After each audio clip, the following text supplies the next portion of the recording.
Salam sejahtera. Terlebih dahulu saya ingin mengurangkan bahagian kepada pihak Universiti Melaya kerana memberi peluang kepada saya untuk mengemukakan permohonan bagi program ijazah sarjana muda kejuruteraan IHJ. Nama saya Edwin Lim Hong Yen. Saya berasal dari Pulau Pinang dan kini mengikuti pengajian di Kolej Mitigasi Pulau Pinang anggaran 2025-2026. Dan peperiksaan semester program matrikulasi BSPS semester 1, saya telah meraih PNJK 4 rata. Saya juga telah memperoleh keputusan Malaysia University English Test MUET Band 5. Dalam sijil pelajar Malaysia SPM 2024, saya menamakan pelajaran dan subjek-subjek bahasa Melayu, bahasa Inggeris, sejarah, matematik tambahan, fizik, kimia, biologi dan pendidikan moral. Secara keseluruhan, keputusan SPM saya adalah cemerlang dan grade A tambah dalam semua subjek kecuali pendidikan moral di mana saya memperoleh grade A. Hal tersebut telah menunjukkan kecenderungan kuat saya terhadap pemikiran logik dan aplikasi matematik dalam sains kejuruteraan. Saya memilih bidang kejuruteraan IHJ atas beberapa sebab yang konkret.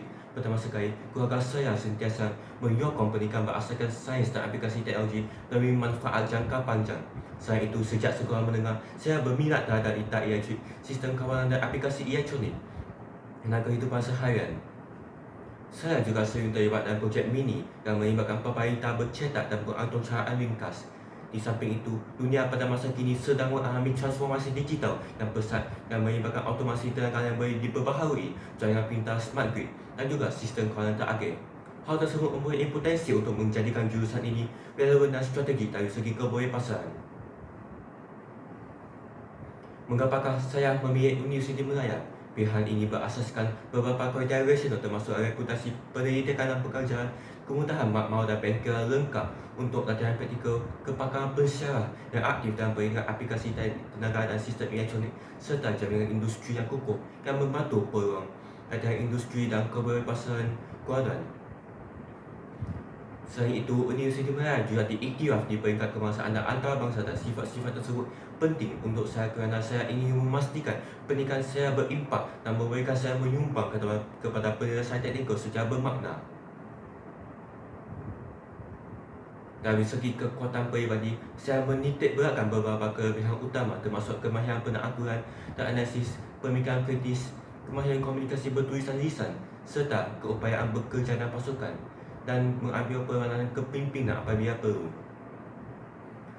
Di samping itu, dalam konteks teknikal, saya mempunyai pengalaman asas dalam pengajutan pengendalian perizinan Microsoft Office dan Microsoft Excel untuk analisis data, reka bentuk pembentangan digital dan penggunaan alat kolaboratif dan talian yang boleh diaplikasikan untuk menyokong akademik dan projek saya.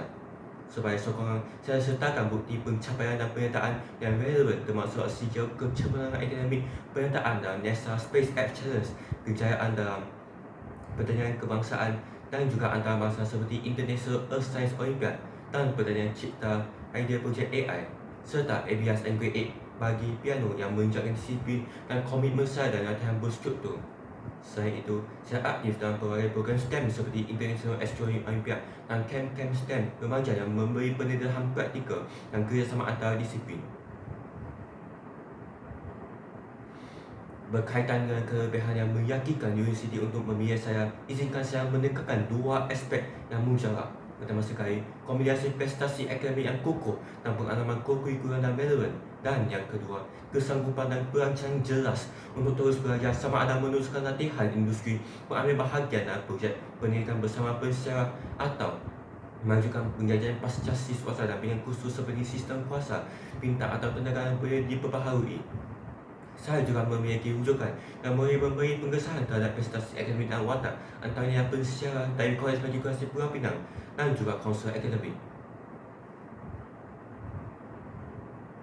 Mengenai hal tujuh selepas graduasi, matlamat saya adalah untuk berkhidmat sebagai jurutera dalam sektor sistem kuasa atau reka bentuk elektronik, memberi tumpuan kepada pembangunan penyelesaian dengan mampan seperti integrasi sumber daya yang boleh diperbaharui ke dalam grid serta pengoptimalan sistem kewangan industri. Dalam jangka panjang, saya bercadang untuk menyumbang kepada pendidikan dan pembangunan teknologi yang meningkatkan kebolehgunaan tenaga dan kecekapan sistem, serta mempertimbangkan pengajian lanjutan untuk mendalami bidang pengkhususan. untuk menentu saya ingin meneraskan bahawa minat saya terhadap kejuruteraan ialah adalah berakar dari dasar akademik dan pengalaman praktikal dan pilihan uji dimenaya didorong oleh keinginan untuk belajar di persekitaran yang menuntut kecerdasan akademik serta memiliki dalam industri. Saya berharap penyampaian ini memberikan gambaran jelas tentang latar belakang, kemampuan dan aspirasi saya. Sekian pihak tuan atau puan memberikan bermakna anjuk atau dokumen sokongan. Saya beri dihubungi di tempat 6011 2784266 atau avenue804@gmail.com. Terima kasih atas perhatian dan penjawab pihak tuan atau puan.